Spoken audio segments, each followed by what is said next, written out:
Ni hao YouTube, what's going on? Saarland to China, back again. Exactly 1 year ago, we did a video here on this amazing terrace in Harbin, Bommelek Cafe, and we were talking about how to find a job as a German teacher in China, especially in Harbin, and we were explaining to you all the steps you need to come to Harbin, right? And you've been teaching German in Harbin now for how long? About more than 1 year, I think 16 months, and the response to our video was pretty good. So a lot of people were texting us, and one person in particular. So right after we did this video, there was a guy from Switzerland contacting me on Facebook and asking me, "Hello dear colleague, I was watching your video yesterday on YouTube and I'm very attracted towards the idea of teaching in China." And there he is! All the way from Rostock, Switzerland! Anik.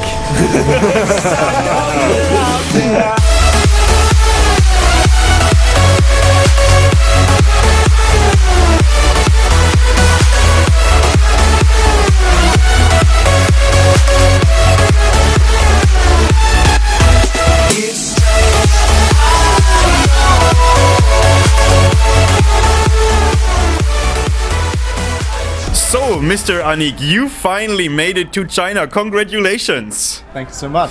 Nice to meet you. Finally. How long have you been living in China already now? Well, it's been a couple of months now. Actually, that's my second semester now, and yeah, I already consider myself to be half Chinese. Actually. Wow, amazing! That is amazing. So, could you tell us a little bit, after you saw our video, what happened? Why did you contact us? What did you think? How did this all work out in the end?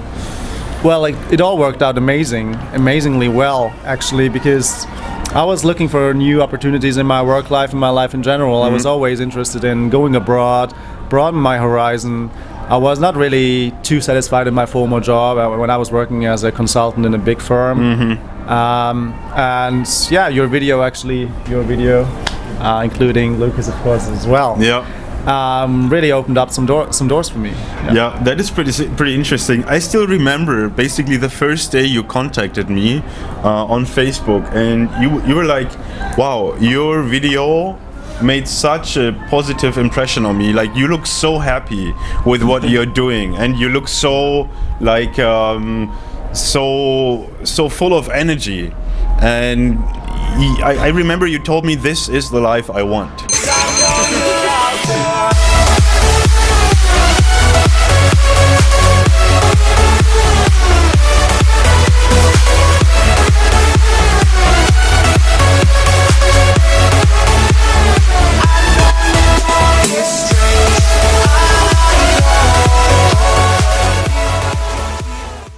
You know? Yeah. And he was basically telling me I need to escape where I am right now because I've seen where you are living and what you are doing, and I think you have a really happy life over there. So which kind of steps did you take? How long did it take you to actually come to China? What was the process? It happened all very fast, to be honest. I consider myself to be very lucky in that regard, you know. I heard some stories, awful stories, for example, of a Spanish colleague of mine. It took him 9 months. So in my case, it took me actually, I think, 2 months. Oh, that's beautiful. From the beginning to the end. I mean, beginning means actually starting with you, with your video. Yeah. And then I just, I undertook all the steps I had to in order to make it happen here. I mean, it took a lot of steps involved, legalizing my documents, my degrees, and actually applying for jobs and all that. But I think I've never heard of somebody coming here faster than I did. Actually, that is impressive. Okay, so everybody who's watching, if you can beat 2 months, let us know in the comment section below, baby. Yeah, the process of applying for a job in China is getting more and more difficult, and in our video we did 1 year ago, we explained to you step by step how to apply for a job if you want to work in China. Right.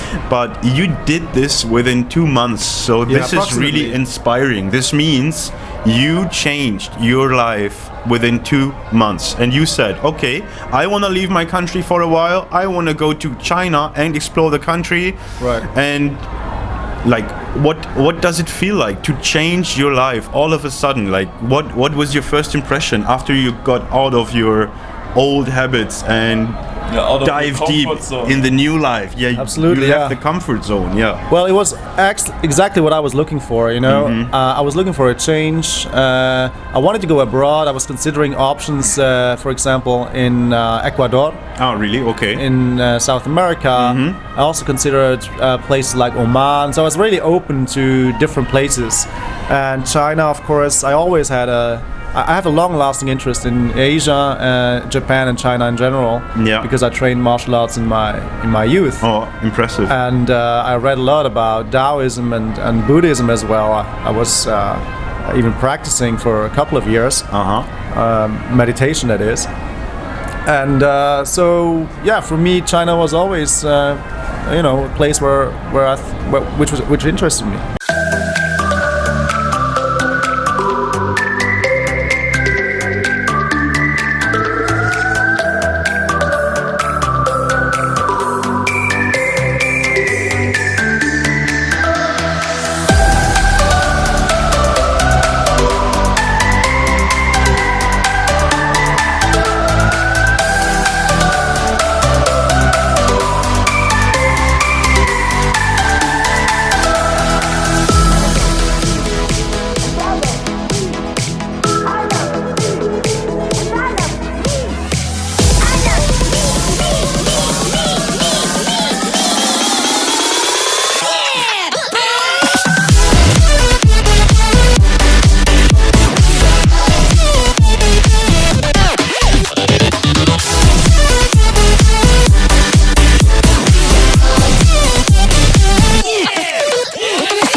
Have you been to China before? Oh no, so it was the very first time. I had no idea, you know.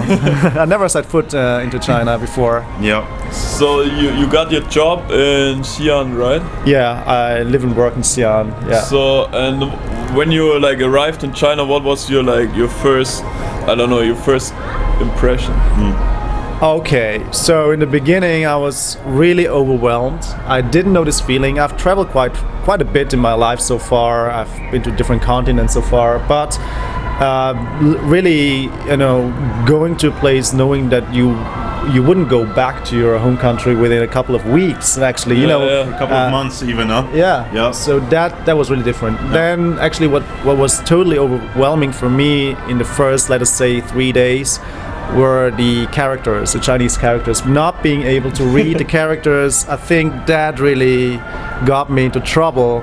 Not only from a practical point of view, but also just the atmosphere. You were looking at signs, and yeah, you couldn't tell. I couldn't tell, what is going on. What is that there? So during this time, let us say 3 days or so, I was really retreating to my room and Studying hard. studying as well. Yeah, studying and also watching Netflix, which helped me a great deal because just to have one, the idea there is that, by the way, greetings to Jordan Peterson at this point, because he was actually explaining in his new book what I was doing there. It was like going back to patterns I knew already and I felt very comfortable with, which means some series I knew from back home, some books I knew and I was reading. So I was doing that in my room, creating my own atmosphere, and then slowly Adapted, right? I was able to go out again and Okay, that is very interesting. Another thing that I think is quite impressive, it concerns both of us. We are both highly qualified lawyers. We come from a legal background, but both of us decided completely to change our lives all of a sudden and just to change our path, just to change our way. And I think there is many people out there in Germany, in the States, in France, in Switzerland that hate their job. Hate their job. I wouldn't go that far though. Just try to get over the 40 hours a week, living from weekend to weekend, and I think our story is maybe inspiring other people to say that, okay, maybe I can find, maybe I can just change my life and do something different with my life that really makes me happy. What do you think about this? I think that was a really inspiring story you could all give us here. All right. Well, yeah. Thanks to you guys actually, because I didn't know before. It was really the case. Your video sparked my interest. And now I wouldn't go that far to say, well, I was, what you were saying about a job, hating the job and so on. But I thought there was more out there, and I was always of the impression, there is more than just this, and I've been living in Switzerland more or less, apart from my studies in England, all my life. So this opportunity here was greatly welcomed.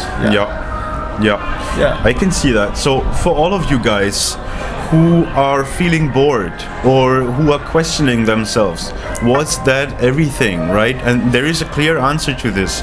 There is more in life than just doing a, 40 hours work week in the office. There is more, and there is so many things to explore in other countries. You can work in Thailand, you can work in the States or in Europe or other countries, right? And we chose China, and me personally, I think that was a really good decision. Otherwise I wouldn't be here anymore, longer than 5 years already. Could you tell our viewers who maybe are interested in working in China, or who maybe don't feel comfortable with their current job in their own country, what kind of advice could you give them? What would you like to let them know? And maybe you should give us a brief summary of your whole experience you had in China. My tip for people who are reorienting, I'd say just be open for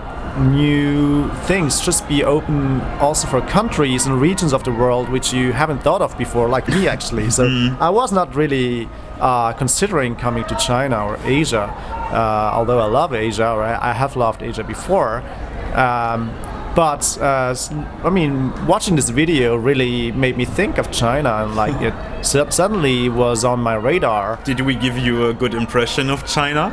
Yeah, okay, I think you were doing it in German, were you? Yeah, it was in German. So it was in German, so, you guys come from a culture which is very close to mine in Switzerland. Now, okay, that made it a whole lot easier for me. There was a kind of I could relate to you guys, even on a just basic language level. Just don't. Maybe you look into areas on the map, on the world map, which you haven't thought of before, and it might even be China for you. I would say China is a great start if you want to have it easy. If you want to have an easier start in China, go to a big city, a tier 1 city like Shanghai, for example. It's a very international city. I've been there. I also heard a little bit about Beijing, but Shanghai, of course, is very international. So there you would have an easier start because more people speak English. Yeah, and then maybe also more. But I think on the other hand, for us, Harbin it's like a little bit more difficult of a start, but it's easier to get in touch with authentic Chinese culture. So I think both has like advantages and disadvantages. I think it depends on the person, Oh yeah, absolutely. Yeah. I live in Xian, and I actually opted against Shanghai or Beijing, one of the tier 1 cities. So you wanted the hard way. Yeah, actually because of the Chinese. I thought, well, okay, I can learn. It's easier for me to learn Chinese in Xian because nobody speaks English there. Of course, that's over-exaggeration, but compared to Shanghai, it's different. Even in the shops, people speak a little bit of English in the shops, actually, in Shanghai. So, Xian is a great city, by the way. Xian is a very historic city. It might even be the historic city of China, considering all the dynasty it served as a capital for. And Xian, actually, Shanxi Keqi Daxue is a very good university. If you want to go there, they're actually opening up their doors. They're looking for English teachers, and yeah, you can get in contact with these two guys. Yeah, if you're interested. Okay, thank you very much, dear Annick. So if you are interested in working in China, don't hesitate to contact us. You have our Facebook page in the description. You can contact us in the comment section below. We will reply to all of your questions, right? And thank you so much for watching, dear Annick. Thank you so much for having this interview with us. Thank you for having me. And we are very glad that we could introduce you to the Chinese world. Well, I'm very happy, you know. Thank you for having me.